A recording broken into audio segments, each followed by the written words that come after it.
de uma interpretação sistemática, descobre-se o quanto a humanidade, em sua grande maioria, tem se distanciado de Deus.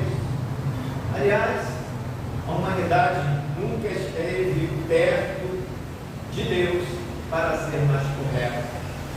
Quando Adão pecou no jardim do Éden, estabeleceu-se um grande abismo entre o homem pecador, Adão, que ali representava toda a raça humana, toda a sociedade. A partir daí, começou a surgir um conjunto de crenças, dogmas e práticas próprias de uma confissão religiosa identificadas como religião. O termo tem sua origem no verbo latino religare, significa religar ou ligar de novo. A pergunta que queremos fazer é: ligar o que, em que ou em quem? É sabível que cultura social e historicamente as religiões existem em profusão, espalhadas pelo mundo em suas mais diversificadas formas e credos, cultos e adoração. Há quem diga que ser religioso é consultar bruxas, porém, outros preferem queimá-las. Há quem pense que em religião como obedecer os mandamentos, fazer votos, cumprir promessas, recolher-se no mosteiro e no silêncio fazer opção pelo celibato, pelos pobres, se sacrificando até a morte. Há ainda os que preferem raspar o cabelo ou nuca, cortar um fio de cabelo, ir à mesquita na sexta-feira, à sinagoga no sábado ou ao templo no domingo. Interessante é que para muitos amar o próximo é tão importante quanto amar a Deus, enquanto que outros acham as duas coisas completamente diferentes.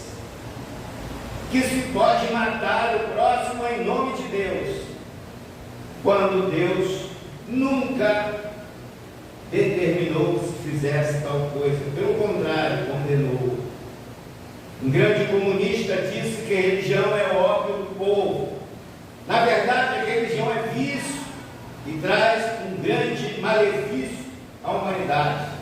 Parece paradoxal, mas na realidade a palavra religião só aparece na Bíblia 3 vezes. Na versão atualizada de Almeida, em Tiago, capítulo 1, versículos 26 a 27, Atos, capítulo 17, versículo 22 e Atos, capítulo 25, verso 19. Na versão corrigida, apenas em Tiago, capítulo 1, verso 26 a 27. Como resta provado, a palavra religião é pouquíssimo usada na Bíblia, em meio a 31.102 versículos bíblicos que contém a Bíblia. 3 vezes aparece a palavra religião, pois a ênfase das Escrituras não está na religiosidade, mas sim nos deveres do homem para com Deus. A Bíblia diz que Deus criou o homem à sua imagem e semelhança, e que o homem foi criado para algo bem mais além do que a vida terrena. Como disse o historiador russo, dê ao homem tudo o que ele quer, e logo ele verá que o tudo não é nada. A W. Tozer diz que a eternidade de Deus e a mortalidade do homem se unem a fim de nos convencer que a fé em Cristo Jesus não é uma opção, mas uma grande necessidade. Como disse, religião é inversamente proporcional ao plano de salvação. Quanto maior o número de religiões no mundo, menor o número de pessoas salvas.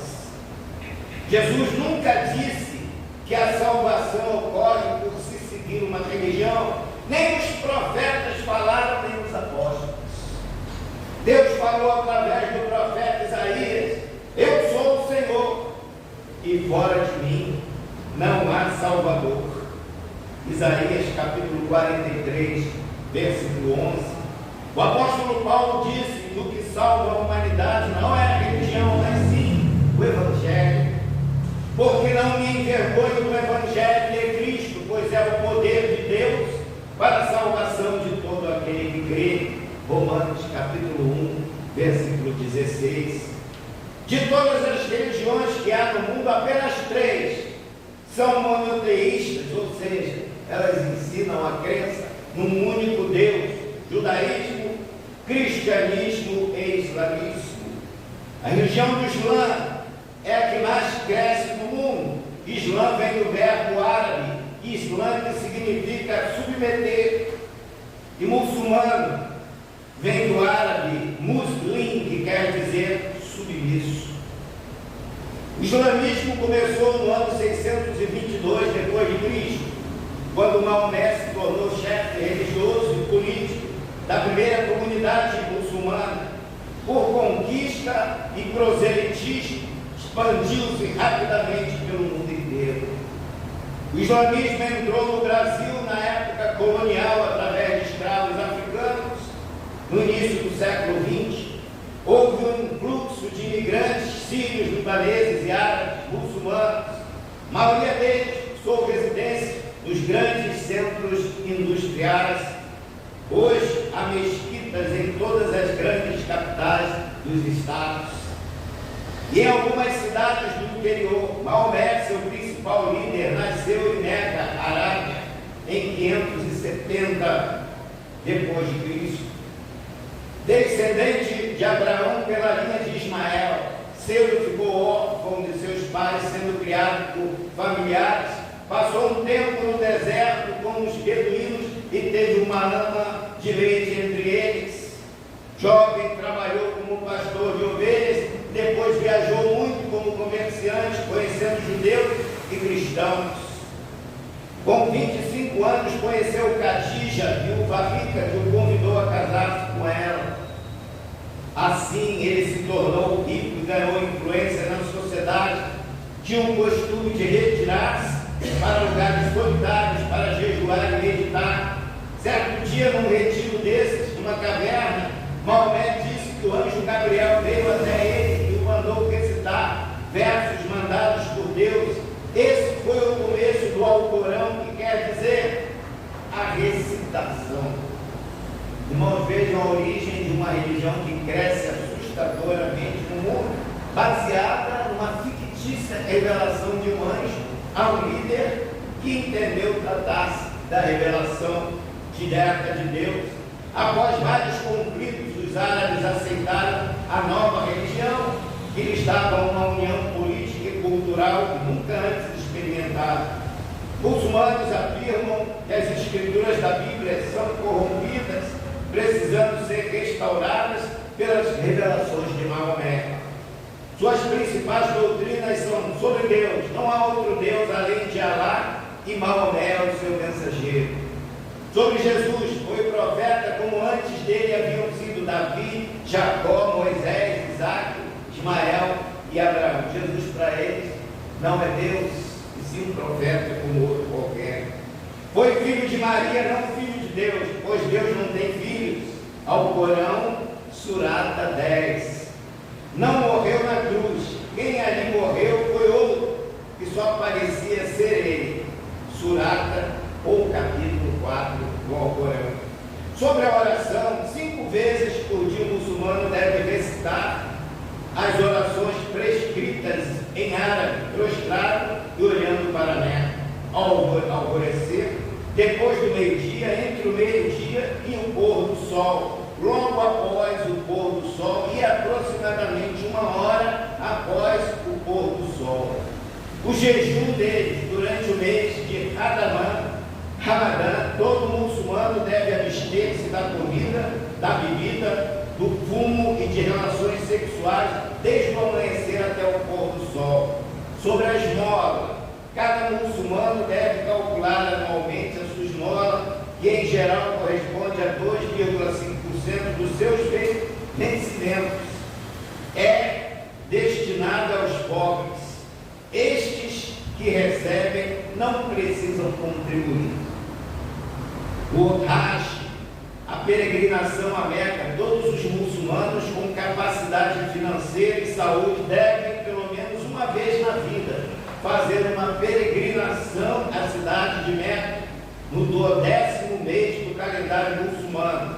Quem faz o Hajj, assim ganha a remissão de todos os pecados cometidos. Então, se a pessoa for àquela cidade adorar, uma vez por ano, todos os pecados estão perdoados. É a lei islâmica, Sharia, em países de governo islâmico. A lei Sharia rege toda a vida civil, inclui pena de morte para quem se converter para outra religião. Seria blasfemar contra Maomé. Pena de morte também, geralmente, com apedrejamento por adultério. O ladrão tem a mão direita decepada. Atividades bancárias são controladas. A usura, isto é, juros sobre empréstimos, é proibido. O jihad, ou luta, através dos séculos, o islamismo foi propagado por ensino e por guerras. Em terras conquistadas, quem não se submete ao Islã é morto. A mulher do islamismo vive totalmente sob o domínio do homem. O homem pode divorciar-se dela, mas ela não pode divorciar-se dele. O homem pode ter até 4 mulheres se for capaz de sustentá-las. Juízo. Haverá um juízo final para decidir quem entrará no paraíso ou não, conforme suas obras na terra. Haverá ressurreição, mas não da maneira descrita por Paulo em 1 Coríntios capítulo 15, que diz que nós vamos ressuscitar com novos corpos, a exemplo de Jesus, primícias dos que dormem. Paraíso de Maomé é bem sensual. O Deus do Islã é único, não tem filhos, é soberano e determina tudo. Não há evidências de livre vontade concedida por ele. O Alcorão enfatiza o seu poder, mas nunca o seu amor. E o cristianismo? O cristianismo e o islamismo têm alguns pontos comuns, sim. São religiões de um livro só, cada um tem o seu. O cristianismo tem a Bíblia e o islamismo tem o Alcorão. Segundo, cada um tem o seu fundador e mestre. Maomé, fundador do islamismo, Jesus Cristo, fundador do cristianismo. Cada um tem a visão do mundo e da realidade. Cada um exige submissão total a Deus. Cada uma requer que os valores religiosos determinem o comportamento dos seus seguidores na sociedade. Mas existem bem mais pontos discordantes do que comuns. Todavia, nenhuma das duas religiões salva os seus fiéis. Nem os seguidores do judaísmo se salvarão. Quando a Bíblia diz que a salvação vem dos judeus, não está se referindo à religião judaica, mas a Jesus Cristo, que era de nacionalidade judaica, consoante o Evangelho de João, capítulo 4, versículo 22, confirmando o que o texto de Atos, capítulo 4, que foi usado na introdução desta mensagem, que nos afirma que debaixo do céu nenhum outro nome é dado entre os homens pelo qual devamos ser salvos. Meus irmãos, todo esse engodo de religião, seitas, heresias, fábulas e superstições foi engendrado por Satanás para enganar as nações e levá-las à condenação eterna. A luta do crente não é contra o terror que ameaça o mundo, porque não temos que lutar contra a carne e o sangue, mas sim contra os principados, contra as hostes, as potestades, os príncipes das trevas deste século, contra as hostes espirituais da maldade nos lugares celestiais. Efésios, capítulo 6, versículo 12. Essa batalha espiritual começou no universo quando Lúcifer se rebelou contra Deus. Isaías narra este episódio no capítulo 14, como caíste, ó estrela da manhã, filha da alva. Isaías capítulo 14, versos 12 a 17. Se estendeu até a terra, no jardim do Éden, a inimizade que existia entre Deus e o diabo passou a existir entre o diabo e a semente da mulher, de acordo com Gênesis capítulo 3, versículo 15. A primeira tentativa do diabo em destruir a humanidade foi levar o primeiro homem a crer que Deus não é confiável, que é mentiroso, que governa com tirania e suborno. Clímax da batalha foi atingido quando Jesus encarnou. Primeiro, ele veio para expulsar o príncipe deste mundo, Evangelho de João, capítulo 12, versículo 31. Segundo, ele veio para destruir as obras do diabo, 1 João, capítulo 3, versículo 8. O adversário, sabendo que Jesus viera para destruí-lo, partiu ferozmente para cima de Jesus, a fim de tentar impedir o plano da salvação. Por meio de Herodes, na matança dos inocentes, Evangelho de Mateus, capítulo 2, versículos 13 a 16. Por meio da tentação no deserto, Mateus, capítulo 4, versículos 1 a 11. Ambas as tentativas foram frustradas, sem contar com Pedro, que tentou dissuadir Jesus de seguir o caminho da cruz. Todo o ministério de Jesus foi um verdadeiro golpe contra Satanás, pois nele se cumpria a voz do profeta Isaías, que fala no capítulo 9, versículo 2, o povo que andava em trevas viu uma grande luz. Porém, o golpe mais duro desferido por Jesus contra seu adversário ocorreu no Monte Calvário. Paulo descreve esse episódio ao escrever aos Filipenses, no capítulo 2, versículos 5 a 11, de sorte que haja em vós o mesmo sentimento que houve também em Cristo Jesus, que sendo em forma de Deus não teve por usurpação ser igual a Deus, mas aniquilou-se a si mesmo, tomando a forma de servo, fazendo-se semelhante aos homens, e achado na forma de homem, humilhou-se a si mesmo, sendo obediente até a morte, e morte de cruz. Pelo que Deus o exaltou soberanamente, lhe deu um nome que é sobre todo nome, para que ao nome de Jesus se dobre todo o joelho dos que estão nos céus e na terra e debaixo da terra, e toda língua confesse que Jesus Cristo é o Senhor, para a glória de Deus Pai. Paulo descreve com exatidão o episódio da cruz que trouxe redenção para a humanidade. Apesar da sua fragorosa derrota, Satanás continua lutando para enfraquecer a igreja, ou seja, a semente da mulher, a enganar os que seguem as religiões.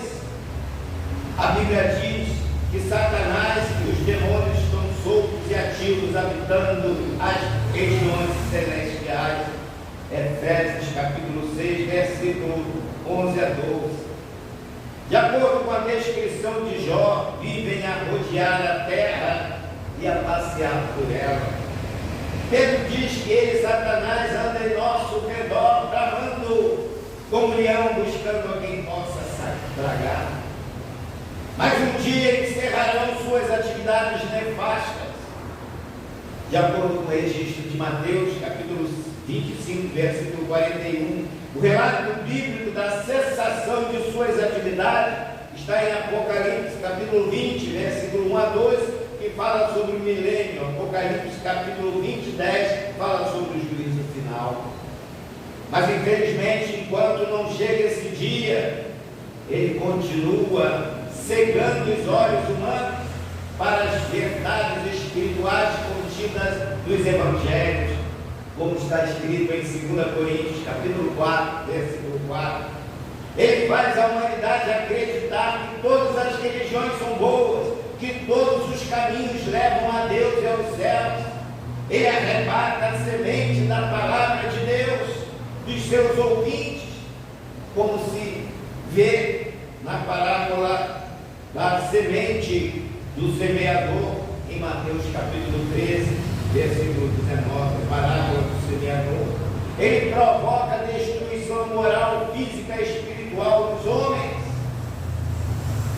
conforme Mateus capítulo 27, versos 3 a 5.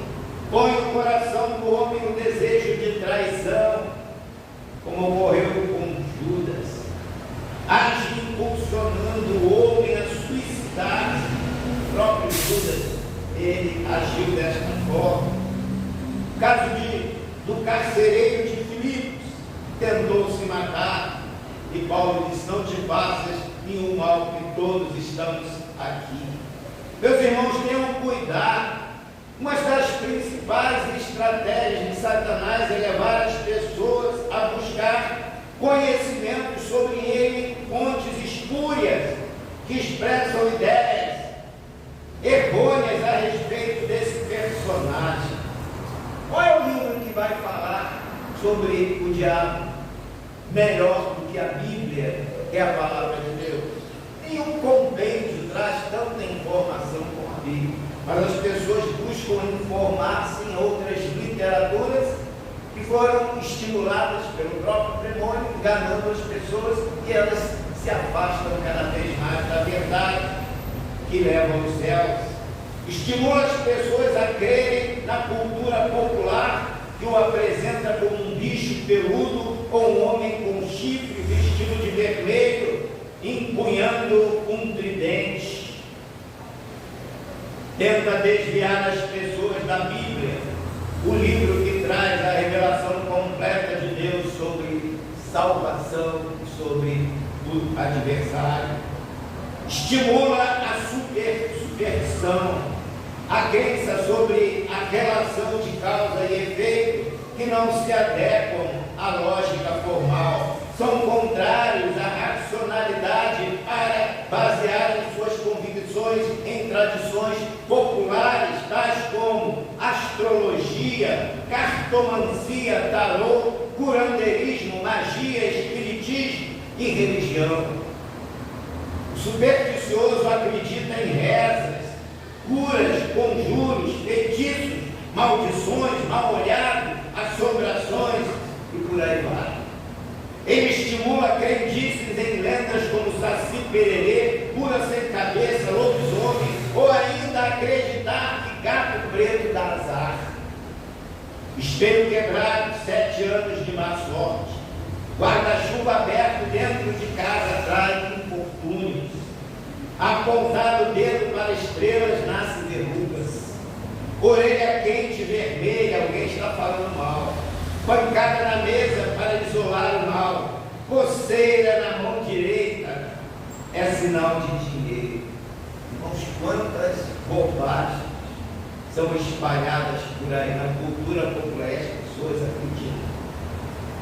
Aranhas, lagartixas, grilos dentro de casa é sinal de sorte. Como podemos observar, a lista é longa e o inimigo é astucioso. Por isso, convém lembrar as orientações e conselhos de Jesus, quando disse aos discípulos: sede prudentes como as serpentes e simples como as pombas. Mas uma outra batalha que o crente enfrenta, e que grande parte das vezes não se dá conta, é a batalha contra si próprio, contra o eu interior. Tiago, no capítulo 4, fala sobre essa batalha. De onde vêm as guerras e pelejas entre vós? Porventura não vem disto a saber dos vossos deleites que dos vossos membros guerreiam? Tiago, capítulo 4, versículo 1. Paulo, escrevendo aos Romanos, assim se expressa: porque não faço o bem que quero, mas o mal que não quero, esse faço. Ora, se eu faço o que não quero, já não faço eu, mas o pecado que habita em mim. Romanos, capítulo 7, versículo 19 a 20. Muitos crentes, para justificar os seus erros, atribuem aos demônios a responsabilidade por suas atitudes erradas, quando na verdade deixaram de vigiar e orar, por conta disso pecaram. Aliás, o diabo tem costas largas. Tudo que acontece de ruim, as pessoas não, foi o diabo que paga. Eu não fiz nada, eu sou inocente, o diabo que fez. Mas cada um de nós precisamos assumir as nossas culpas, como muitos servos de Deus o fizeram. Admiro Davi, não pelo fato dele ter pecado, mas pelo fato dele, em momento algum, tentar justificar o seu erro. Contra ti, pedindo a misericórdia de Deus por ter agido daquela forma. Adão também, por sua vez, aceitou a sentença imposta por Deus a ele, sem tentar, apesar de ele querer jogar de pronto a culpa para a mulher, mas naquele momento ele entendeu que ele tinha desobedecido a Deus.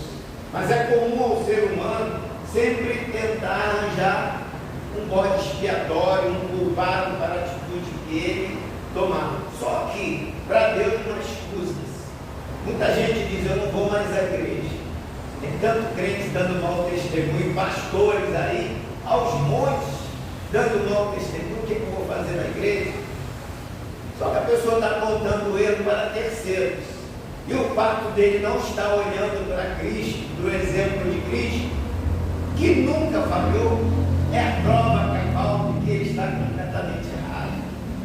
Então nós temos que olhar para Jesus, que é o autor e consumador da nossa fé. Esse nunca falhou, o homem falha, todos nós falhamos, somos humanos. Isso não quer dizer que a gente vai levar uma vida desleixada e pecando por prazer. Mas a diferença entre o pecador perdido e o pecador salvo é que o pecador perdido tem prazer no pecado e procura o pecado.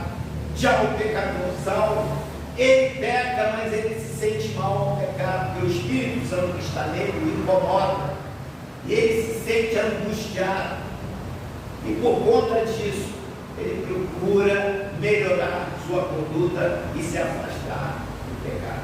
Como disse Moody, ou o pecado me afasta da Bíblia, ou a Bíblia me afasta do pecado. São incompatíveis, que a Bíblia nos mostra como deve ser a conduta de cada um de nós, de maneira a agradar a Deus.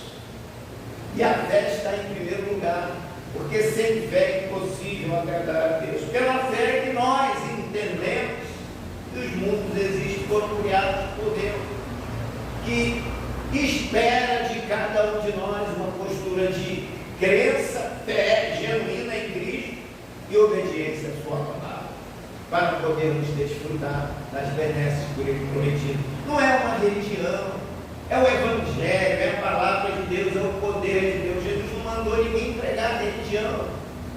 Muitos crentes erram ao dizer, você tem religião? Não importa se tem ou não, Deus me mandou pregar para todos que têm religião e os que não têm também. Essa é a realidade. Por esse motivo, se equivocam ao confundir obras da carne com obras de demônios. Se não, vejamos, na relação elencada por Paulo com obras da carne, em Gálatas capítulo 5, versos 19 a 21, está escrito: adultério, fornicação, inveja, ciúmes, bebedices, glutonaria. A lista se estende, porque ela é exemplificativa, não taxativa. A Bíblia chama de obras da carne as atividades motivadas pela natureza carnal. Chamar as obras da carne de espíritos maus, teríamos que admitir que as obras dos espíritos bons são os frutos do Espírito. Daí concluiríamos que os anjos bons habitam os homens. Seria uma insensatez, um erro grosseiro. Mas esse erro conduziria a outro erro, que seria a expulsão do demônio, da prostituição, da inveja, da mentira. Não existe demônio da prostituição, da inveja e da mentira, irmãos. O que existe é que as pessoas, elas não estão obedecendo a palavra de Deus e por conta disso elas se sentem fragilizadas. E o demônio aproveita essa fragilidade para induzir as pessoas a fazer aquilo que ele deseja. E alguns até são possuídos. Mas isso não vale para crente, porque quem tem o Espírito Santo não vai permitir que um demônio ocupe o mesmo espaço que ele está ocupando num corpo. Perfeito? Quando a gente vê pessoas caindo, nós estamos vendo pessoas simples, não servos de Deus. Ah, mas aquela irmã que era crente, ela caiu no chão quando passou. Não era crente, era membro de igreja. E quem tem o Espírito Santo, a Bíblia diz que o que convence a cada um crente da justiça, do pecado, do juízo, o que o transforma em nova criatura é o Espírito Santo. E o Espírito Santo veio na promessa de Jesus no Pentecostes para habitar conosco em nós para sempre. Então, se o Espírito Santo habita um corpo, como é que um demônio vai entrar naquele corpo que está no Não há colisão, não há combinação do bem e do mal, um expulso do outro. Então, nesse caso, nós vemos que as pessoas são influenciadas, não filhos por ele, para fazer o mal, como acontece com muitos crentes aí, que se deixam levar pela carne e acabam entristecendo o espírito que há nele. Prática absurda, pois tais demônios inexistem. Essa aberração induziria o pecador a atribuir toda a culpa do seu pecado, como foi dito antes, ao demônio, que em nenhum momento se sentiria ofendido. Pelo contrário, contaria com mais uma batalha vencida na luta contra os crentes infiéis. Como ele se alegra quando alguém diz que o demônio foi feito aquilo, ele está se vangloriando por ter poder na vida de um servo de Deus para fazer aquilo que ele quer. Aparentemente, não tem nenhuma importância responsabilizar o diabo pelo mal que fizemos a nós mesmos ou outros, pois ele está sempre nos tentando. Acontece que Adão mesmo, sendo tentado, foi responsabilizado pelo seu pecado contra Deus. Davi pediu que Deus se compadecesse dele e perdoasse após adulterar com Batseba e mentir, obras da carne. Pedro, ao trair a Jesus, cometeu também pecado da natureza carnal e foi responsabilizado por Jesus pela falha cometida. Veja que a responsabilidade sempre recai sobre o praticante daquele feito. Foi o que aconteceu com Davi, com Pedro e com outros que fracassaram. Diferentemente daquele momento em que tentou dissuadir Jesus de morrer na cruz. Ali, sim, era o diabo usando, como tem usado muitos profetas, com profecias mentirosas. Fujam desses personagens que tentam desviar você da Bíblia, que é a palavra de Deus, para acreditar neles, em suas adivinhações e falsas promessas que não foram feitas por Deus. Cuidado, irmãos, com a internet. Tem homens que são usados por Deus, mas muitos, que é exemplo de Pedro, são usados por Satanás. Por essas e outras razões que Jesus mandou examinar as Escrituras e segui-las. Evangelho de João, capítulo 5, versículo 39. Além do mais, a Bíblia não aponta para uma ou outra religião como veículo de salvação para a humanidade. Pelo contrário, Jesus manda pregar o Evangelho para todos aqueles que têm religião e que não têm. Porque o Evangelho é o poder de Deus para a salvação de todo aquele que crê.